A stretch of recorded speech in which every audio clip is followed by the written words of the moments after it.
Faut continuer. Bonjour à tous. Le temps que nos invités s'installent, je me présente. Je m'appelle donc Laurent. Ça fait un petit peu plus de 15 ans que je fais du vieux média pour vous, les jeunes, de la vieille bonne télévision, qui n'est pas si lassante, puisque, je le rappelle, en France, on regarde encore beaucoup en heure la télévision. Elle est même facteur de rassemblement depuis la Covid, le fameux 20h. Moi, je travaille pour l'émission du matin, de 6h à 9h30, entre autres. Et j'ai été vraiment très heureuse qu'on me propose de faire partie du jury de cette 16e édition de U-Cosmétique. Formidable. Je vous connais de loin, de réputation, je vous suis, je lis, mais j'avoue que de rentrer dans les tripes d'une organisation réglée, tout de même comme du papier à musique, c'est assez formidable. Et puis voilà que je me retrouve ici pour animer un petit peu cette table ronde dédiée évidemment aussi à l'homme, avec ces éminences voilà, qui vont avoir un micro pour évoquer cette thématique. Alors l'homme et la cosmétique, on a dit pas mal de chiffres, donc on a compris quand même qu'on était là sur 10% d'un marché qui pourrait promettre d'être assez conséquent. Mais enfin, ça fait des années moi qu'on me dit que ça va décoller, ça va décoller. Donc je pense que c'est votre génération à vous là, pour qui il y a pas mal d'enjeux. L'homme et la cosmétique, je vais juste dire en préambule, vous me dites si vous appuierez là-dessus. Pour moi, c'est deux images.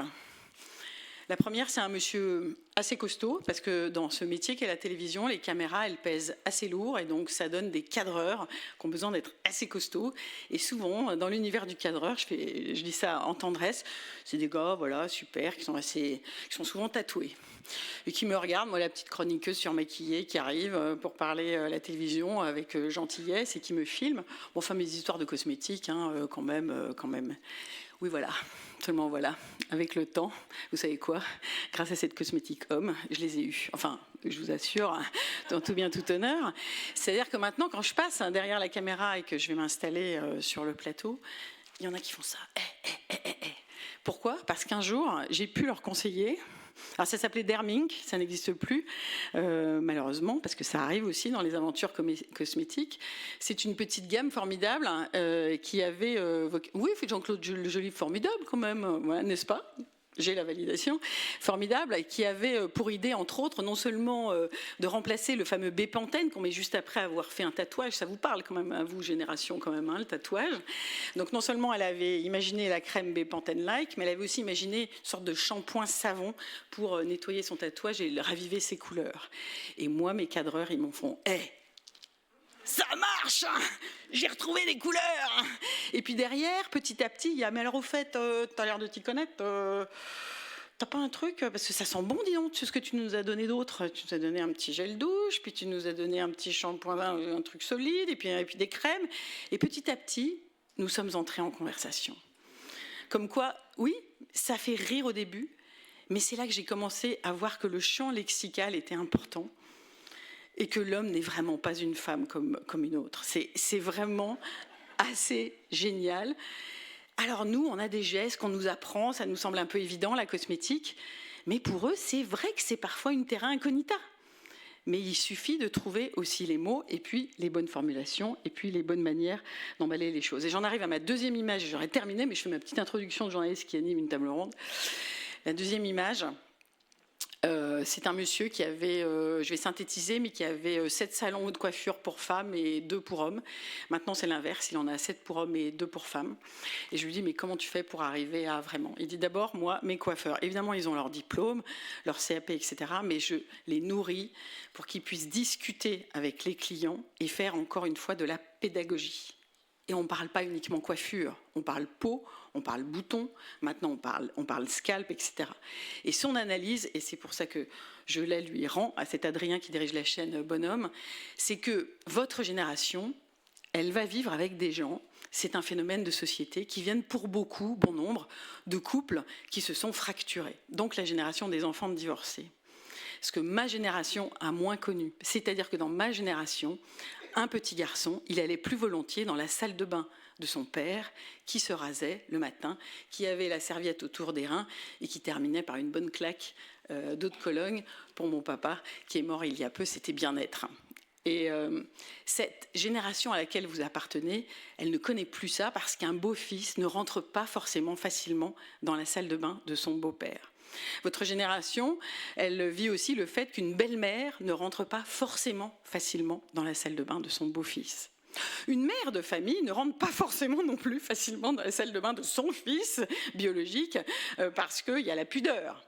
Donc si vous mélangez l'héritage de ce rapport à la pudeur, l'impact de ces phénomènes de société, vous voyez à quel point il y a un shift, à quel point il y a là encore beaucoup de choses à dire, beaucoup de pédagogie à faire, beaucoup de mots à attraper sur fond de validation scientifique, d'objectivation de ce que vous pouvez proposer. Donc moi, je trouve que ce monde dont on a parlé beaucoup aujourd'hui, il est encore empreint d'énormément de potentiel. Donc plus qu'un exercice de concours universitaire, il y a vraiment des choses à réfléchir et j'espère qu'on aura l'occasion d'en parler. Vous avez proposé sûrement de belles choses. Alors passons à cette table ronde et voyons ce qu'il en est de ces gens qui, eux, s'intéressent à la cosmétique et aux hommes, peu ou prou. Alors pour vous, c'est beaucoup, Aude Edel. Vous avez fait un pari incroyable. Alors d'abord, je salue en vous la résiliente que vous êtes, parce qu'on est devant des étudiants, et j'aurais quand même un peu raconté votre parcours. Parce que, je me permets de vous le dire, c'est vrai que vous avez commencé à 17 ans par vous planter. Mais alors, vous vous êtes planté un nombre incalculable. Vous êtes planté à votre CAP de coiffure, hôtellerie, et puis après hôtellerie, vous avez dit non, alors bon, c'est pas pour moi. Et puis vous avez découvert que l'épilation c'était votre truc, vous avez voulu passer un examen, vous l'avez raté. Et puis vous avez quand même été récupéré par une maître de stage, je synthétise. Et c'est pour donner de l'espoir aussi, non mais à tous les étudiants, c'est que rien n'est jamais complètement loupé, on peut faire des virages, on peut avoir des super notes en théorie et puis parfois se planter à la pratique, mais petit à petit vous avez développé une ténacité et puis vous avez pu creuser dans cet univers qui était l'esthétique et le bien-être. Et non contente d'avoir comme ça sauté les obstacles, obtenu un CAP, un BEP sans faute, à ce moment-là, vous lancez un institut de beauté, rue Nantaise à Rennes. Et là, vous commencez à développer les soins pour hommes. Un petit peu. Le micro. Pardon. Bonjour à tous. Du coup, j'ai commencé en tant que salariée dans un institut de beauté pour hommes. Et du coup, je me suis posé beaucoup de questions parce que du coup, on n'est pas du tout... quand on devient esthéticienne, on ne se dit pas, tiens, demain, je vais m'occuper de l'homme. On se dit plutôt, je vais pouvoir faire des beaux maquillages, faire des beaux ongles. Enfin, on est plus dans cet univers-là féminine. Et en fait, le fait d'avoir découvert le public homme, du coup, je me suis dit, mais quel genre d'homme peut venir en institut ? Et en fait, je me suis rendu compte que ça touchait tous les hommes en fait, de 16 à 80 ans, que ça concerne tout le monde. Et ils arrivent en institut, effectivement, pour une problématique, pour une envie, principalement pour l'épilation. Et du coup, on arrive à accrocher une conversation avec le client justement pour lui dire, voilà, tu veux t'épiler, mais ça ne suffit pas, il faut faire aussi autre chose, il faut faire des soins.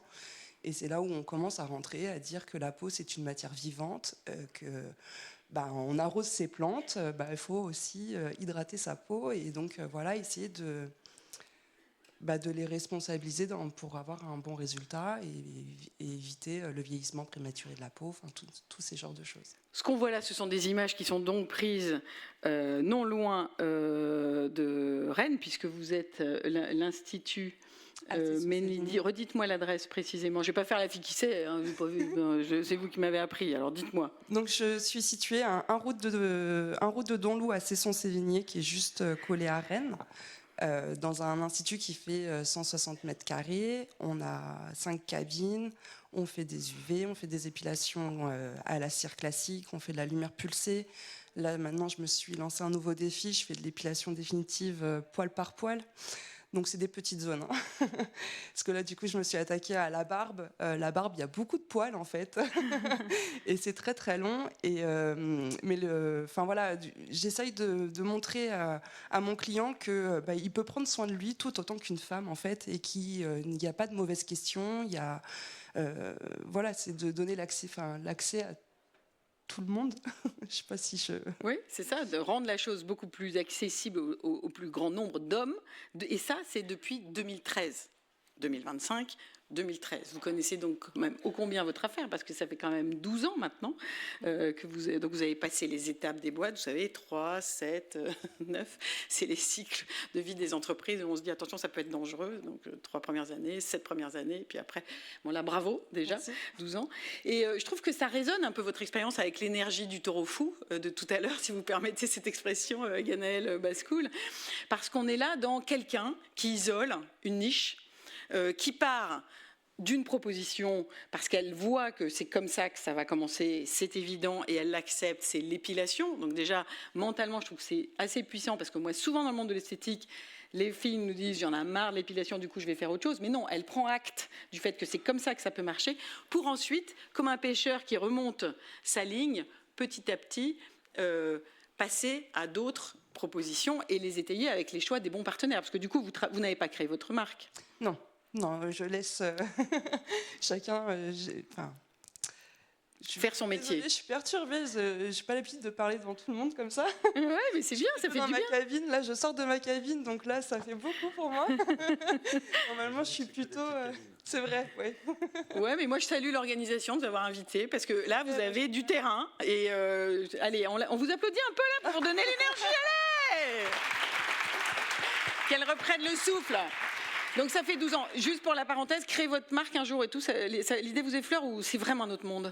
Ça m'a vraiment plu et en fait, non, j'ai beaucoup de choses à gérer. Donc je préfère trouver des partenaires avec qui on peut collaborer et avancer plus loin. Donc ce fichier homme, là je vous coupe parce que pour savoir, ce fichier homme, il vous permet de nous informer. Vous allez finalement nous mettre en alerte. Qu'est-ce qu'ils veulent ces hommes, ce que veulent les hommes, comme dit le film ?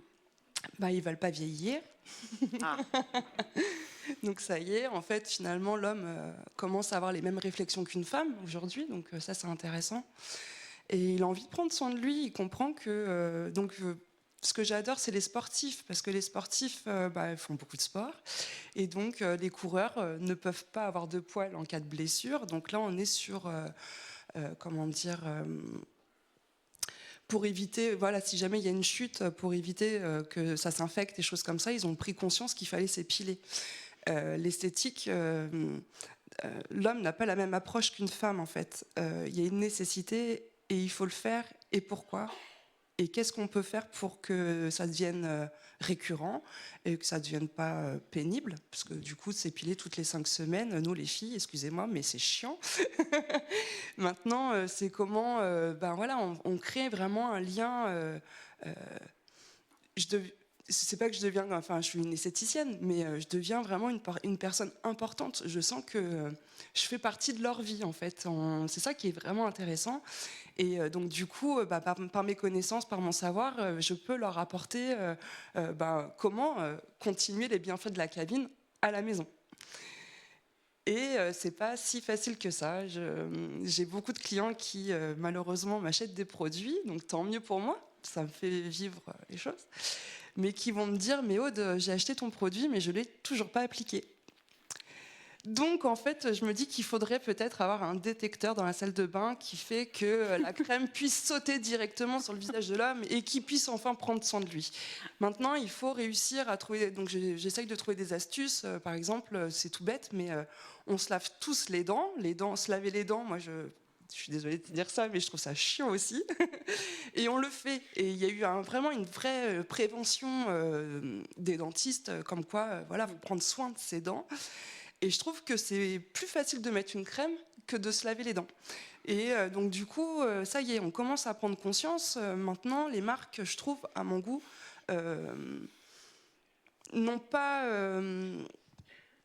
n'arrivent pas forcément à bien parler, à dire oui, il faut mettre une crème, mais pourquoi ? Et en fait, je me suis rendu compte dans mon panel de clientèle que, par exemple, les ados qui commencent à avoir de l'acné vont voir un dermato, ont pris conscience qu'il fallait prendre soin de sa peau.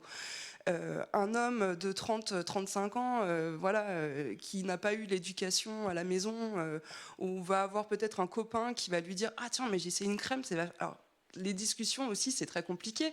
C'est très rare de retrouver plusieurs hommes autour d'une table, de dire « Ah, je mets cette crème-là ce matin, c'est excellent !»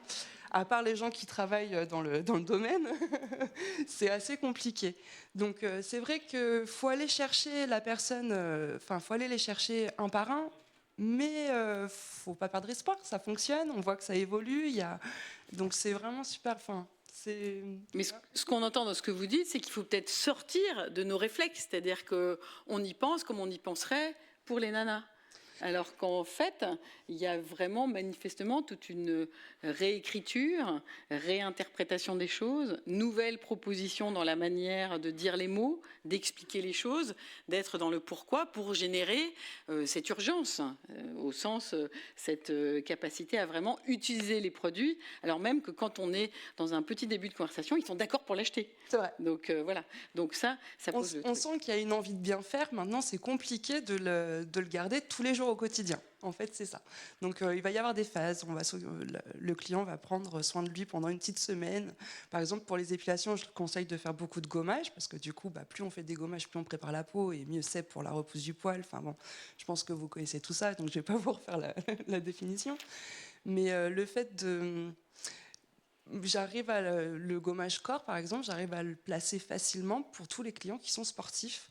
Parce que du coup, on serait une femme, on dit, voilà, tu vas avoir la peau douce, tu as la peau sèche, fais ton gommage, mets de la crème et tu vas avoir la peau douce. Enfin, ça va être super doux. Un client, quand j'ai commencé, j'ai attaqué comme ça, on m'a bien dit, non mais Aude, ne me transforme pas en femme, quoi. Donc je me suis dit, bon, qu'est-ce que je peux trouver comme argument pour vraiment accrocher le lien.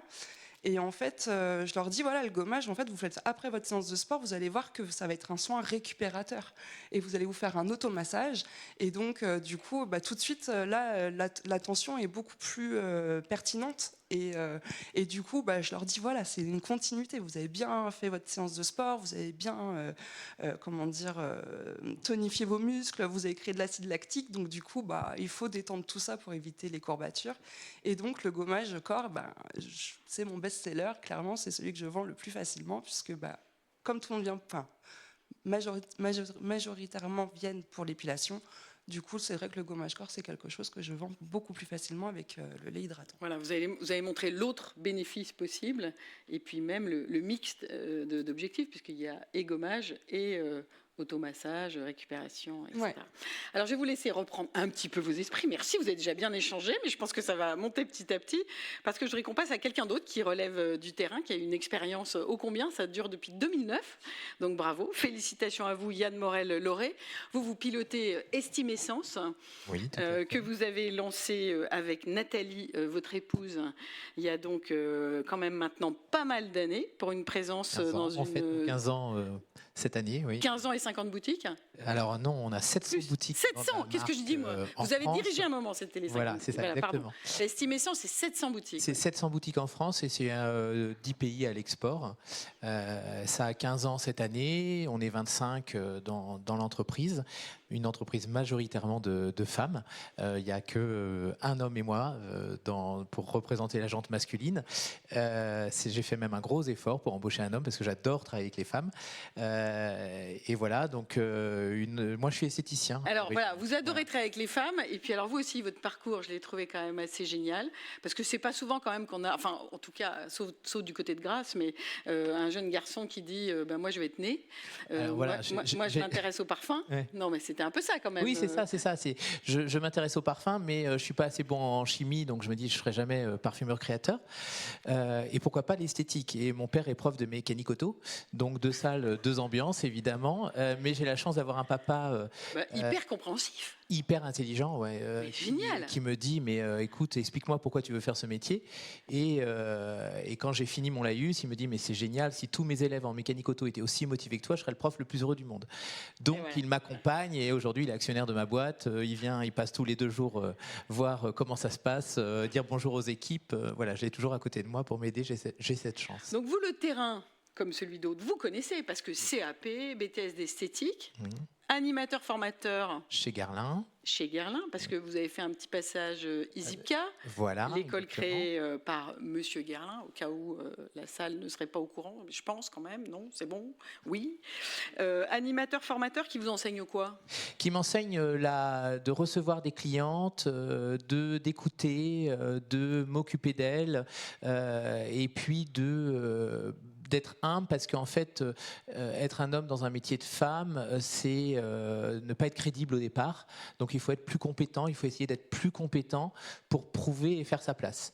Donc ça m'éclate, en fait, j'adore. Mais bon, ma femme attend le premier enfant, vous voyez que le dimanche, donc on a réussi quand même, à force de le dimanche, de se mettre sur l'ouvrage. Ah bah Donc, attendez, on va Sacha pas vous demander va une photo arriver. non plus. Alors on l'applaudit aussi, voilà. Ah bah le repeuplement est à la mode. Et donc Sacha a aujourd'hui 28 ans, il aura une sœur Aimée qui a 23 ans et un petit frère Vasco qui a 20 ans. Mais voilà, Ah bah 3 fois quand même. Ah ouais, quand même, ouais, on a au moins fait ça 3 fois. Et en fait, je fais un métier de femme, donc je suis très féminin dans mon approche de tout, et je me vois pas être papa par procuration, donc je quitte cette belle entreprise qui est Guerlain, qui me fait rêver, des paillettes, du luxe, voilà, et je deviens directeur de parfumerie, puis directeur régional, Bah directeur. quand même une grande enseigne, Voilà, vous les directeur 50 boutiques, commercial, etc. 50 boutiques, 350 esthéticiennes. Ce qu'on retient de l'expérience, là aussi, c'est l'écoute. L'écoute, les mots, vous les avez, les plaintes, comme on pourrait dire au sens plus large, des gens en général. Déjà un petit peu de l'homme pour ce qui nous concerne aujourd'hui, un peu d'homme ou pas? Alors un peu d'homme, mais par le biais du parfum, on en a parlé, hein, le Graal du parfum, qui est le marché masculin qui porte tout, hein, encore aujourd'hui. Donc oui, un peu d'homme, mais surtout de la femme, et de la femme prescriptrice. Parce que en fait, la femme, elle va acheter pour l'homme, parce que l'homme, on a un vrai problème de sémantique pour l'homme, hein. Aller chez son barbier, hein, très bien trouvé, aller au spa éventuellement, aller chez le coiffeur évidemment, aller chez l'esthéticienne, ça va plus avec l'homme. Donc on a un vrai problème de sémantique, et en plus on a beaucoup de points de vente qui n'ont pas compris qu'il faut, enfin je dis ça comme si j'avais la vérité, pardon, il y a, je pense, besoin d'un univers extrêmement ciblé masculin, parce que mettre une crème pour homme à côté du vernis à ongles des femmes, ben non, l'homme il n'a qu'une envie, c'est fuir, partir immédiatement. Donc il y a tout un travail de sémantique, et on va, enfin moi je gagnais les hommes par l'intermédiaire des femmes, en fait. C'était vraiment une façon d'aller chercher aussi le client masculin et de l'amener vers nous.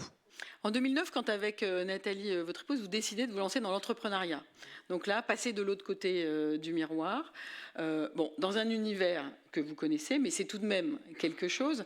Le motto de départ, l'idée pour Estimessence, quel est-il et où se situe, pour être plus concis aussi, la notion d'homme, puisque c'est ce qui nous concerne aujourd'hui? La mission d'Estimessence, c'est prendre soin. Si j'ai fait le métier d'esthéticien, c'est pour prendre soin de l'autre, et en toute logique, quand je crée ma marque, l'ADN, c'est prendre soin de l'autre. Notre vision, c'est que seule l'esthéticienne est capable de faire un diagnostic de peau, donc c'est la seule qui est capable de conseiller clairement et honnêtement un produit. Donc on va faire notre business au travers des esthéticiennes.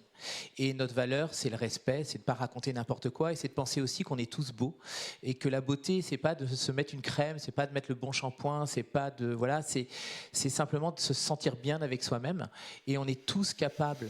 Il y a des matins comme ça, on se regarde dans la glace, on se dit waouh, je suis plutôt pas mal. Et en général, ce matin-là, tout se passe bien. Des matins comme ça. Il y a des comme ça. Ouais, il y a des matins comme ça. Ouais, c'est l'après-midi. Et quand on se trouve beau ou belle, peu importe, on est capable de déplacer des montagnes. Ouais. À l'inverse, le jour où on s'est dit mais c'était quand la dernière fois que je me suis trouvé jolie ou beau, voilà. Joli pour une femme, beau pour un homme, vous voyez, c'est les problèmes de sémantique. Ben, ce matin-là, on touche pas une bille, on est mauvais en management, on est mauvais si on est enseignant parce qu'on n'a pas de patience, enfin, etc., etc. Donc, je pensais vraiment que notre métier, qui était beaucoup vilipendé, alors que moi j'avais choisi par voilà, je pensais vraiment que notre métier, certes, on sauve pas des vies quand on est esthéticienne ou esthéticien, mais je pense toujours qu'il aide à ce que le monde tourne un peu plus rond. Quoique, on sauve des mentales. Exactement. Et donc, je pense qu'il aide à ce que le monde tourne un peu plus rond. Donc voilà, l'idée, c'est prendre soin de l'autre. Et l'homme arrive parce que j'ai plein de clientes femmes. Donc, je viens sur cette niche de l'homme. La gamme s'appelle Human, avec Human. On est une marque biologique, donc humain, la planète, voilà, et Human, on t'interpelle quelque part, viens chez nous, on a quelque chose pour toi. Et donc, on développe l'homme avec l'intermédiaire de la femme. En fait. Mais alors du coup, 1000 instituts de beauté à peu près dans lequel Estimessence est présent maintenant depuis Oui, au total avec pour l'export, l'aventure. on est à plus de 1000 points de vente. Okay. Combien de produits, qu'on se rend compte la part Alors, féminin, masculin, référence au catalogue? 80 références féminines, 5 références masculines. Voilà, Ah oui, il y a encore un petit chemin. Ah oui, on est dans la niche, c'est pas le plus gros de notre chiffre d'affaires, clairement. Mais est-ce qu'il y aurait besoin de plus, d'autant de plus? C'est français ce que j'ai dit là? Oui. D'arriver à 80 références. Vous pensez qu'à quel ratio vous devriez... Non, justement, est-ce que ce serait, je trouve, justement, arrêtons de penser l'homme comme une autre femme, vous voyez ce que je veux dire? Quel est, selon vous, au regard de votre expérience, puis on en parlera peut-être avec Fab après sur les regards d'expérience, mais vous pensez à quel ratio idéal, hein, dans un monde idéal où tout fonctionnerait bien? Alors, par rapport à mon circuit de distribution, voilà. Je n'ai pas velléité, je ne pense pas que ça soit nécessaire d'aller beaucoup plus haut parce que, je le disais, c'est difficile d'aller chez son esthéticienne et de créer comme Aude un univers pour l'homme et à mon avis l'endroit le plus adapté, le plus facile pour un homme pour consommer. Internet est très facile aussi, on le voit. Hein. Alors soit on a des très grosses ventes, c'est-à-dire c'est la femme qui achète plus ses produits pour hommes, les produits pour son homme, ou alors c'est l'homme qui achète toute la gamme. Il y a un truc qui est très important chez l'homme, c'est qu'il n'a aucune notion de budget. Et ça, c'est très intéressant. Vous l'avez vu, mesdames, quand il va au Super U faire les courses, t'as vu, chérie, il en a pour 150 € et vous en avez pour 2 jours et pas toute la semaine. Mais pour ses produits de beauté, c'est un peu pareil. Il est capable de dépenser, voilà. Mais il a besoin qu'on lui parle de résultats. Et tu l'as très bien... Pardon. Mais oui, mais allez, on est en famille. Dit.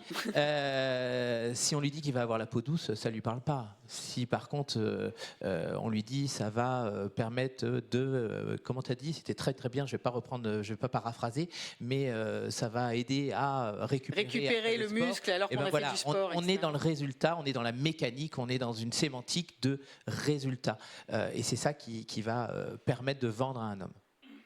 Ça nécessite du coup effectivement de l'interroger, de bien connaître ce client, de bien cibler ses centres d'intérêt. Exactement. On a une petite idée de la photographie Estimessence. On va sauter à une aventure un petit peu plus jeune, carrément plus jeune, 2020.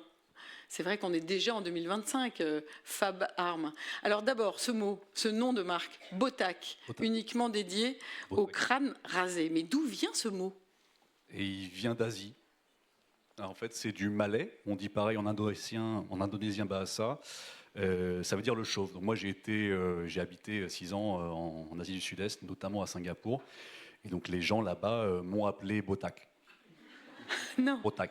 Parce que dans ces cultures, contrairement à nos cultures occidentales, en fait, les cultures asiatiques, on voit ça beaucoup aux Philippines, on voit ça beaucoup en Indonésie, en Malaisie, à Singapour. On désigne la personne qu'on a en face de soi par son attribut physique le plus évident. Donc si j'ai un grand nez, on va m'appeler grand nez. Si j'ai un peu de ventre, on va m'appeler gros bide. On va s'arrêter là dans la descente du corps. Et si non, personne n'a pensé à rien. Non mais voilà. Et si j'ai pas de cheveux, on m'appelle. Si vous êtes grand pied. Si j'ai pas de cheveux, on m'appelle Botac. Donc je me suis fait appeler Botac. Je l'ai très mal pris au départ parce que on fait pas ça normalement. On dit pas le chauve. Et d'ailleurs, un chauve n'aime pas qu'on l'appelle chauve. Il y a encore une question de sémantique là. Mais bold, on aime bien le mot bold. Moi, à l'anglaise. Vous ne l'aimez pas? Non, mais Bof, je préfère le terme Botac. Prendre un café, moi. Tout simplement. non, mais on n'a pas besoin d'angliciser quelque chose. En fait, le mot chauve, il est bien. On aura justement fait notre travail lorsqu'on pourra utiliser le mot chauve dans une phrase et que ça choquera personne. C'est vrai. Alors, qu'on casse un peu le rythme. Vous faisiez quoi à Singapour? Des choses et d'autres. Voilà, c'est ça. De complètement autre chose, oui, en lien avec le commerce. Complètement autre chose. J'ai été dans les vins et spiritueux, j'ai été dans les médias, j'ai été dans même des opérations du plus grand groupe de restauration et de bar là-bas. Et alors, vous vous êtes arraché les cheveux pour inventer une marque de cosmétiques et vous êtes dit non.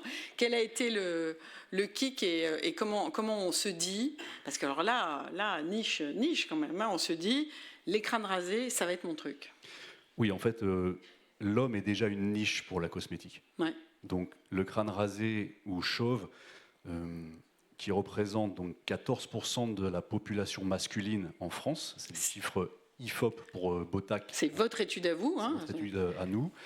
Donc on est à 3,5 millions d'individus, ce qui fait qu'on est au-delà en termes de chiffres de la niche. Mais ça reste quand même une niche de niche en fait.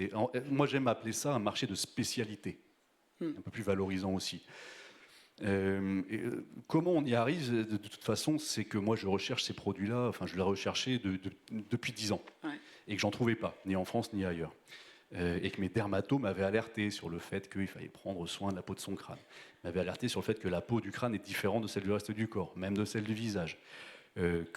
Finalement, la peau du crâne, elle est faite pour fonctionner avec des cheveux. Quand on n'a plus de cheveux, eh ben, on a en fait un déséquilibre qui peut affecter le pH, le microbiote, Voilà. la physiologie. Et donc, il faut des produits adaptés, qu'on ressente le besoin ou pas. Donc vous êtes comme Coco Chanel. Elle trouve pas ce qui lui plaît, donc elle le crée. Alors, elle le crée. Voilà. Ouais, voilà. Comme un designer de mode. Du coup, vous vous intéressez à tout cet univers. Il y a eu beaucoup de temps de gestation. Bah oui, en fait, il y a eu 10 ans de gestation parce que. Non, mais pour concevoir la gamme. Oui. Bah, vrai non, que mais oui, mais si, Oui. parce que dans sa tête, on s'attend voilà, on avait déjà des produits auxquels on pensait, qu'on espérait trouver par des grandes marques notamment, et qu'on n'a jamais trouvé. Et donc, je dis on parce que c'est un projet qui était commun avec ma compagne, qui aussi, elle, a rajouté le côté psychologique. Elle en avait juste marre que justement les chauves se prennent des petites réflexions comme ça du quotidien. Et peut-être les chauves l'ont vécu ou pas. Très souvent, les chauves ou les crânes rasés ont vécu ça. On est dans une salle, il n'y a que des chevelus, il y a un chauve, et on ne sait pas pourquoi, mais il va prendre une petite réflexion. Tiens, bah ouais, bon, ça, on va aller voir chez le coiffeur. Ouais, bon, évidemment, c'est pas pour toi. C'est pas grand-chose. Il y a des petites blagues, il y a des noms, les crânes d'œufs, etc. Et au final, ça, c'est la banalisation d'une stigmatisation, et qu'on retrouve dans d'autres versions, hein, du machisme, du racisme. Et en fait, on ne pense pas au crâne chauve parce que en fait, c'est un monde qui est quand même ultra dominé par les chevelus et qu'on s'en fout un peu finalement des crânes chauves.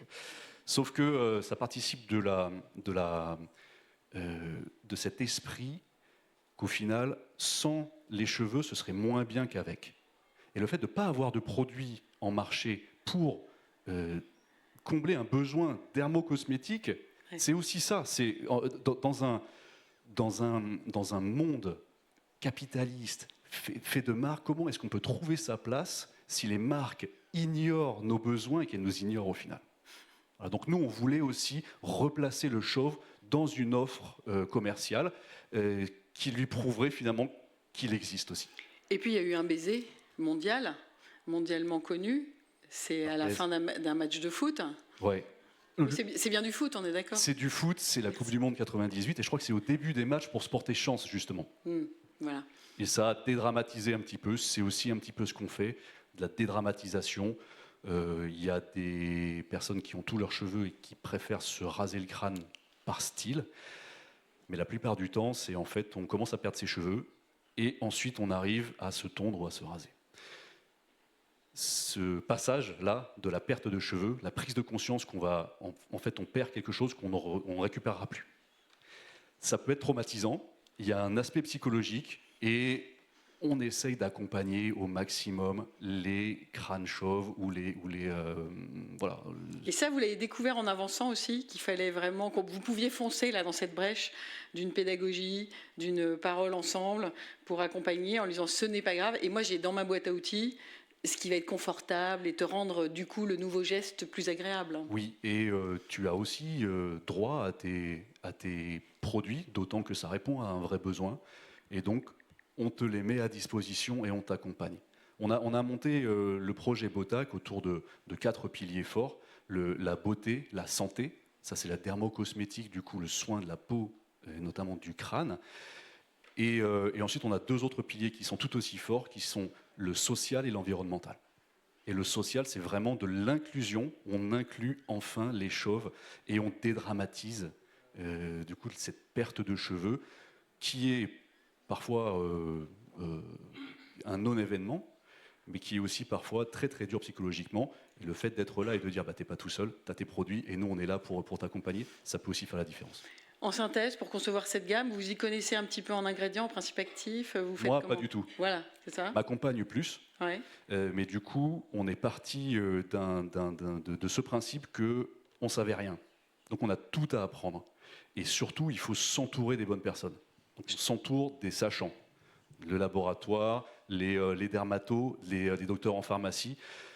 Ça, c'est une phase qui dure entre 1 an et 2 ans, où vraiment on va se former et on va sélectionner le bon partenaire. Sans le bon partenaire, je crois que Ganaël Bascoul... Je comprends pourquoi vous êtes pote avec Ganaël. Hein. Ouais. Vous avez pris un coup hier ensemble ou quoi, parce que... Ouais.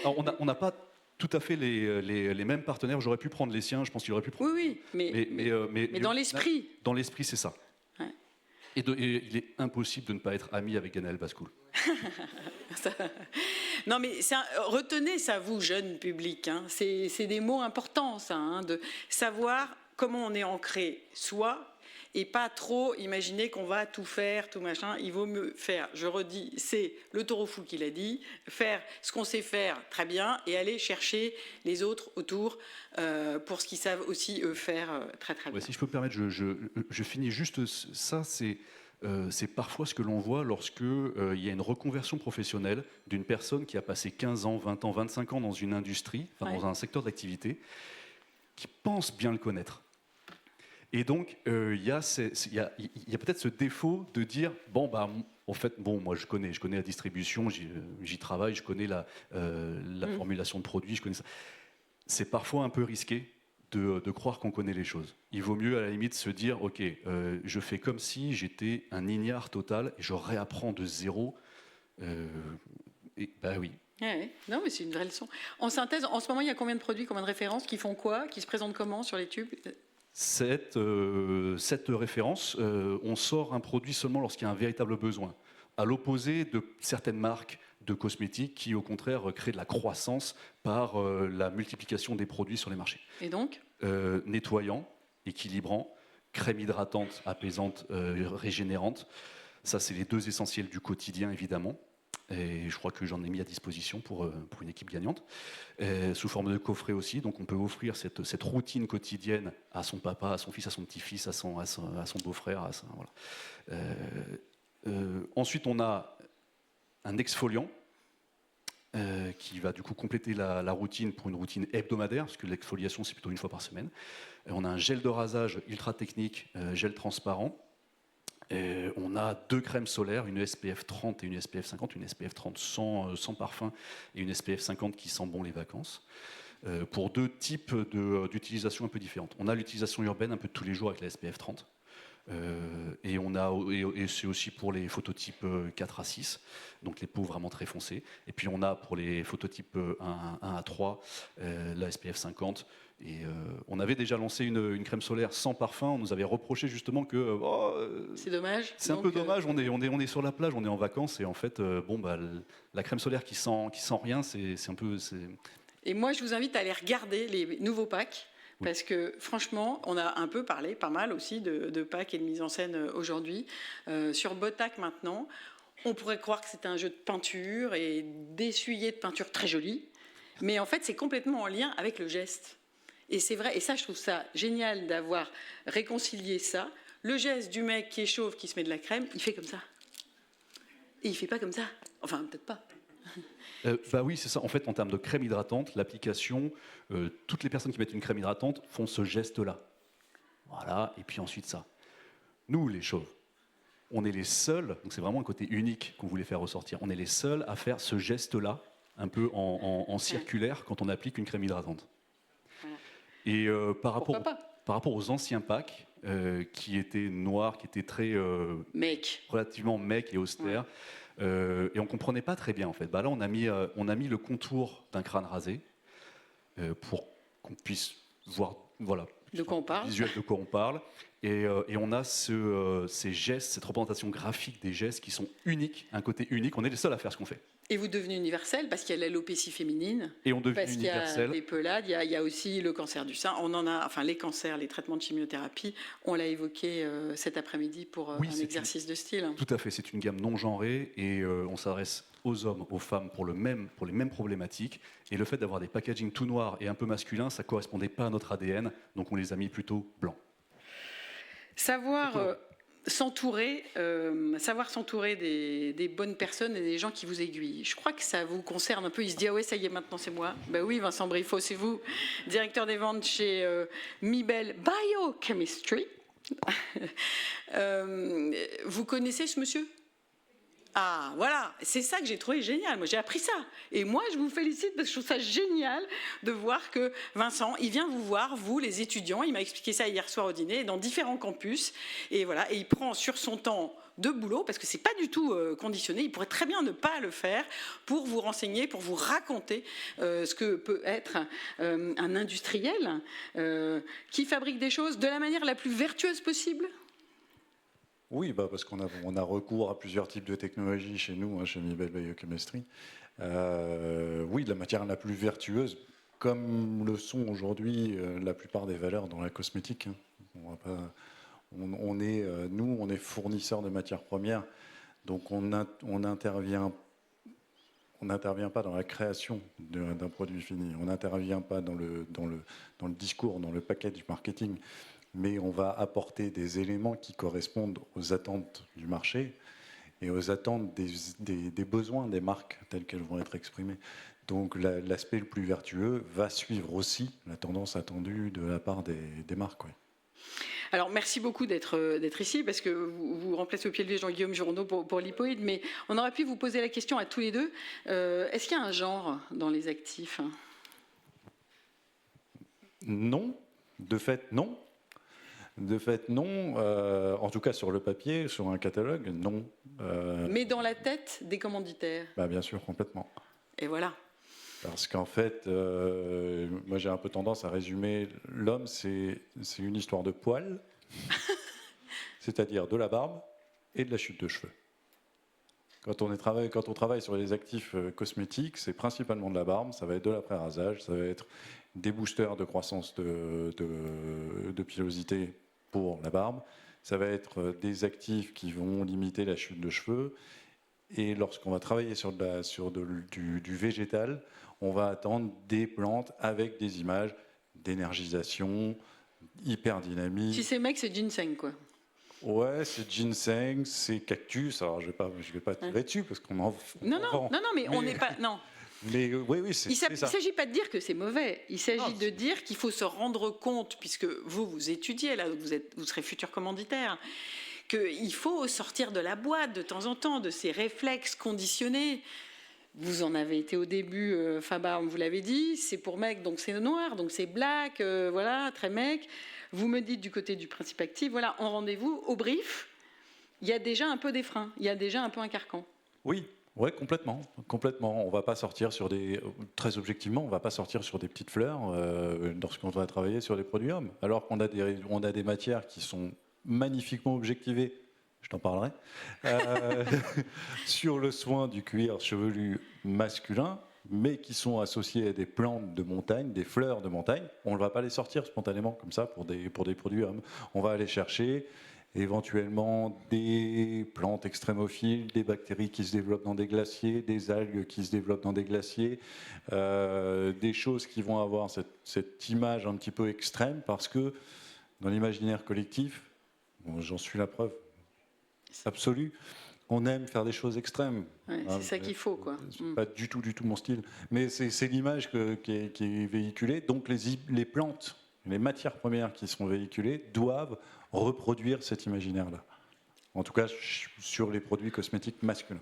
Alors même qu'on entend dans ce que dit Aude, dans ce que dit Yann, qu'à partir du moment où le champ lexical est choisi, où on prend par la main, on raconte les choses, si on a bien écouté aussi son client, on peut y arriver. Vous entendez ça aussi, Aude ? On peut parler petites fleurs éventuellement ? Complètement. C'est pas parce que faut arrêter avec l'homme, c'est viril, il faut des poils, les grosses chaînes. Ça, c'était dans les années 80, donc on évolue, heureusement.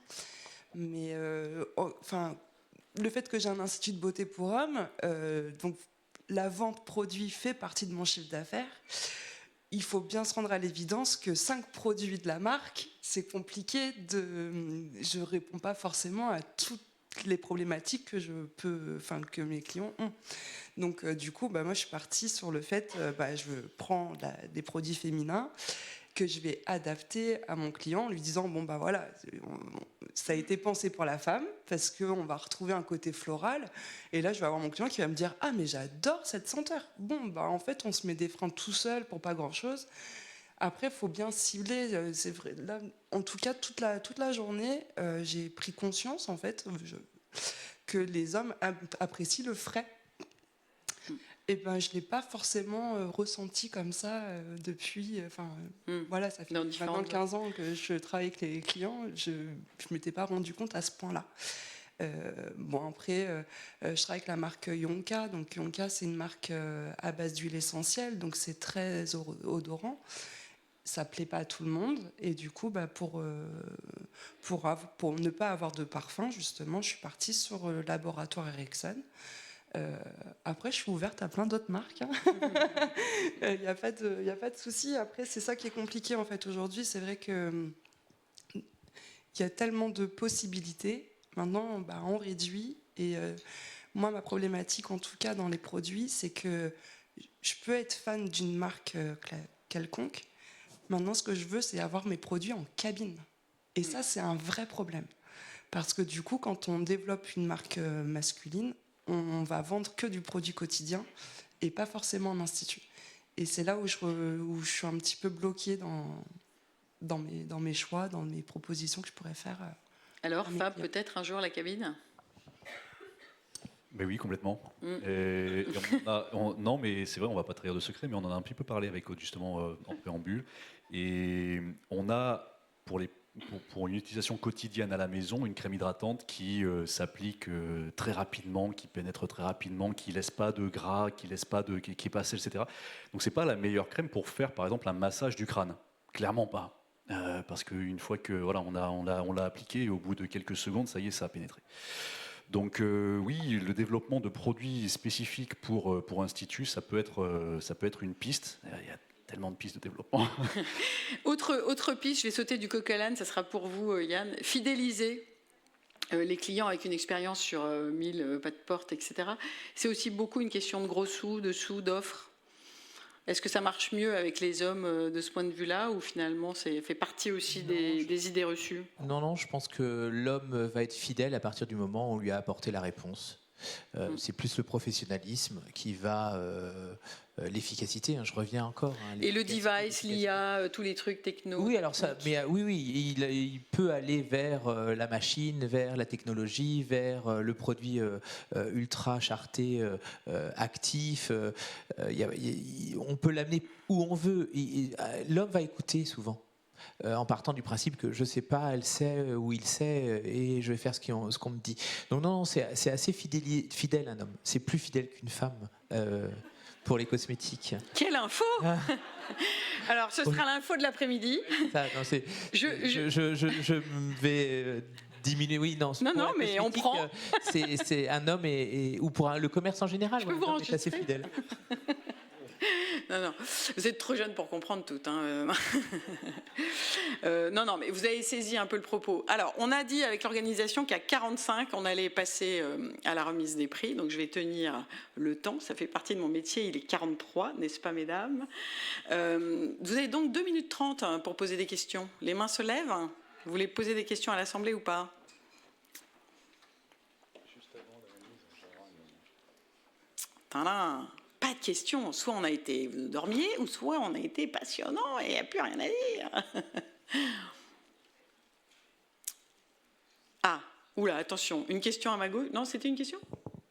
Oui, une question. Est-ce que vous ne voulez pas franchiser Menly, du coup, pour reproduire ? Franchiser Menly. Alors, quand j'ai commencé il y a 13 ans, je m'étais dit, je voudrais monter une franchise.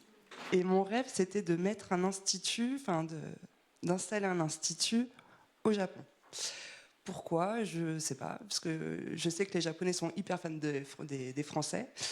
Je sais que... et c'était vraiment une... Enfin... L'esthétique pour hommes, c'est compliqué, parce que du coup, il y a des sujets dans le sens où, il y a une dizaine d'années, il y a... comment je pourrais dire ça ? Je suis désolée, hein, je parle un peu dans tous les sens, mais il y a tellement de choses à dire. Et je suis tellement passionnée aussi sur le sujet. Il faut savoir qu'on on est borderline, malheureusement, avec de la prostitution.